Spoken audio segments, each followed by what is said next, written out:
There's a moment when something goes quiet inside. Not peaceful, just absent. You notice it while standing still, maybe washing a cup, maybe staring at nothing. The body keeps moving, but the pull isn't there anymore. Something that used to reach outward doesn't reach. Something that used to tighten doesn't respond. It feels wrong at first. Not sharp, just unfamiliar. You wait for the familiar ache to show up. It doesn't. That's unsettling. Most people would call that relief. But it doesn't feel like relief. Not yet. It feels like a room where the sound has been turned off. You can still see everything, but the noise is gone. And part of you wonders if something important broke. You replay recent moments in your head, the ones that should have stirred something, a message left unanswered, a story you've heard too many times.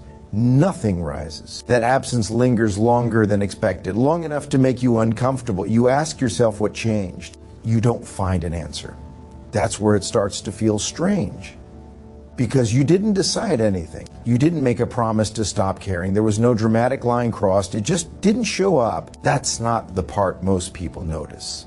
They notice the silence, the delay, the distance. They think it's mood or coldness or ego. But something quieter is happening underneath. You start to realize how much effort used to live in the background, how often your attention leaned forward before anyone asked, how quickly your body reacted to shifts in tone. That effort had weight, not dramatic weight, just constant. Like holding a door open that never fully closes, and now the door is heavy. You don't slam it. You don't lock it. You just stop holding it. At first, there's guilt. It shows up softly. Not accusing, just confused. You wonder if you're becoming someone else, someone less kind, less available. You try to summon the old response. You check your chest, your stomach, nothing answers. That's where discomfort sets in, because caring used to be automatic. It didn't require thought. It arrived before logic. Now there's space, and you don't know what to do with it. You fill it with explanations. You tell yourself you're tired. You tell yourself it's temporary. But the quiet remains. You begin to notice something else, not all at once. In fragments, how often your energy used to leave your body, how rarely it stayed. You notice how conversations used to pull you outward, how easily you adjusted your shape to fit what was needed. You didn't think of it as effort.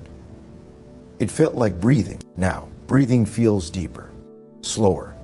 And that scares you, because slowing down means noticing things you avoided before. You notice the way your jaw used to tighten, the way your shoulders lifted without permission, the way your thoughts stayed alert long after everyone else rested. You didn't call that caring. You called it being present. But presence has a cost when it's one-sided. Still, you don't name that yet. You just feel the distance growing, not outward, inward. You start responding later. You listen without leaning forward. You hear pain without absorbing it. That's where the fear creeps in. If I don't feel this, who am I now? That question doesn't need an answer right away. It just sits there, waiting. You remember how quickly you used to sense shifts, how easily you picked up on what wasn't said. That hasn't disappeared, but the urgency has. And that's the part no one talks about. You still notice, you just don't rush, you don't fix, you don't chase. The instinct to repair goes quiet. And with that quiet comes something heavy, not sadness, not peace, awareness. It takes time to recognize it, longer than you expect, because you've spent years responding before you realized you were responding. Now there's a pause. That pause stretches. That's where it starts to change.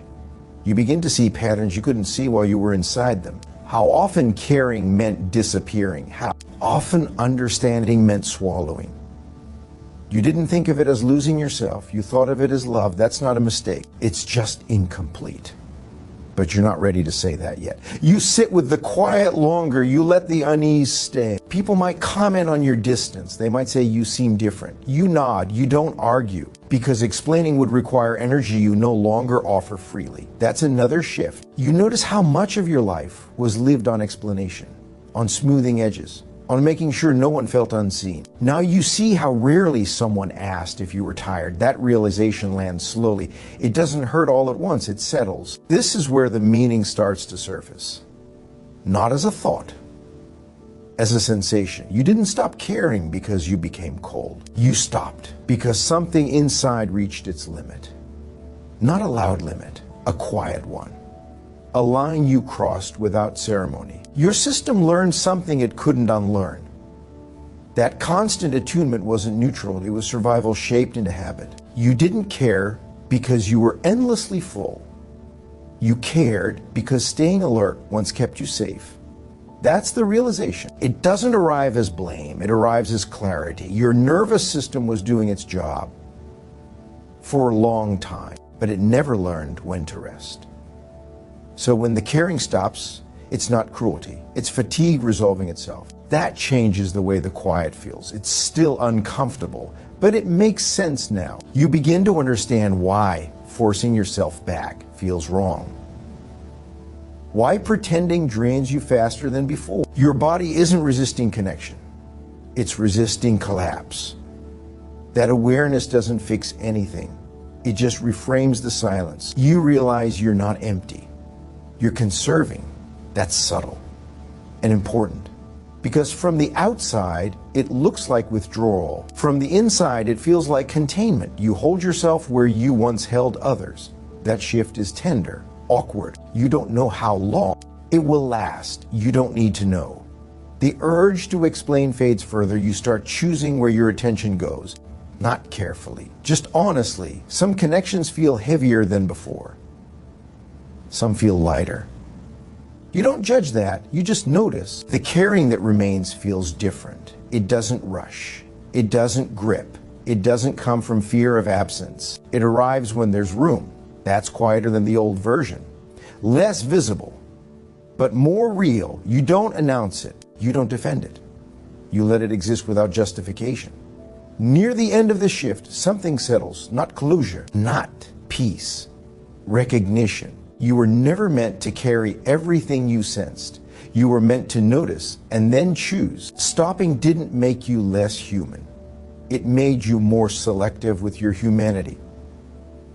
That understanding doesn't come with relief. It comes with steadiness, and in that steadiness, the quiet finally feels earned. Not because nothing matters anymore, but because you do.